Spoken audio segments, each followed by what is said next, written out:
बॉलीवुड अभिनेता सलमान खान की आने वाली फिल्म बैटल ऑफ गलवान घाटी का टीजर जारी कर दिया गया है। टीजर सामने आते ही चीन की ओर से नाराजगी देखने को मिल रही है। यह फिल्म साल 2020 में गलवान क्षेत्र में भारतीय और चीनी सैनिकों के बीच हुई झड़पों पर आधारित है। चीन के अखबार ग्लोबल टाइम्स ने आरोप लगाया है कि फिल्म में तथ्यों को तोड़ मरोड़ कर पेश किया गया है। वहीं चीनी विशेषज्ञों का कहना है कि ऐसी फिल्मों से उनकी पवित्र भूमि पर कोई प्रभाव नहीं पड़ता।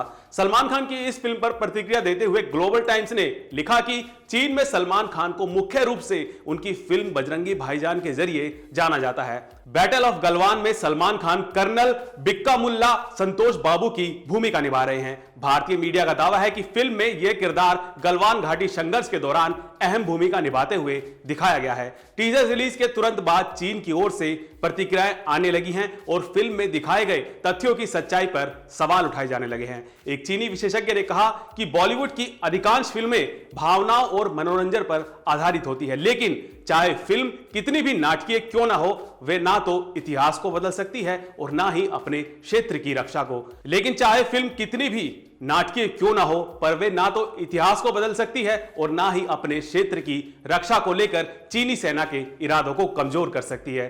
चीन में इस फिल्म को लेकर चर्चा तेज हो गई है। सोशल मीडिया प्लेटफॉर्म पर चीनी यूजर्स की भी अपनी राय रख रहे हैं। वीबो पर एक यूजर ने लिखा कि यह अत्यधिक नाटकीय भारतीय फिल्म तथ्यों से बिल्कुल मेल नहीं खाती। चीन का दावा है कि गलवान घाटी वास्तविक नियंत्रण रेखा एलएसी के चीनी हिस्से में स्थित है, जहां चीनी सैनिक एक लंबे समय से गश्त करते आ रहे हैं। मंत्रालय के अनुसार भारत ने सड़कें और अन्य ढांचे बनाकर यथास्थिति बदली और एलएसी पार की, जिससे तनाव बढ़ा। चीन का यह भी कहना है कि 15 जून साल 2020 को भारतीय सैनिकों ने समझौतों का उल्लंघन करते हुए दोबारा एलएसी पार की और बातचीत के लिए पहुंचे। चीनी सैनिकों पर हमला किया गया, जिससे परिणाम स्वरूप दोनों पक्षों के बीच हिंसा, झड़प हुई और जान माल का नुकसान हुआ। ऑस्ट्रेलियाई अखबार द कलेक्शन के अनुसार गलवान संघर्ष में चीन के 38 सैनिक मारे गए थे। हालांकि चीन का आधिकारिक दावा है कि इस झड़प में उसके 4 सैनिकों की मौत हुई, जबकि भारत के 20 सैनिक शहीद हुए। चीनी सैन्य विशेषज्ञ सोंग झोंगपिंग ने कहा कि भारत में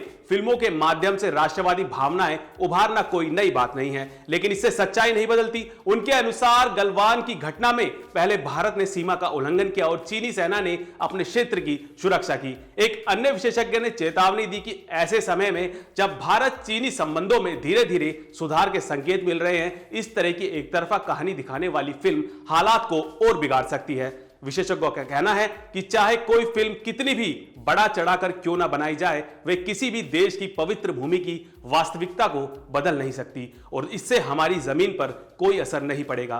15 और 16 जून साल 2020 की रात को गलवान घाटी में भारतीय और चीनी सैनिकों के बीच हिंसक संघर्ष हुआ था, जिसमें भारत के 20 सैनिक शहीद हो गए थे। द कलेक्शन के मुताबिक इस संघर्ष में चीन के 38 सैनिकों की मौत हुई थी। हालांकि चीन ने कभी आधिकारिक तौर पर इस आंकड़े को स्वीकार नहीं किया। इस घटना के बाद दोनों देशों के संबंधों में तनाव आ गया। गलवान झड़प के बाद भारत ने कई चीनी कंपनियों पर प्रतिबंध लगाए और चीन से आने जाने वाली उड़ानों पर भी पाबंदियां लगा दी थी। ऐसी ही तमाम बड़ी खबरों के लिए देखते रहिए एनबीसी भारत।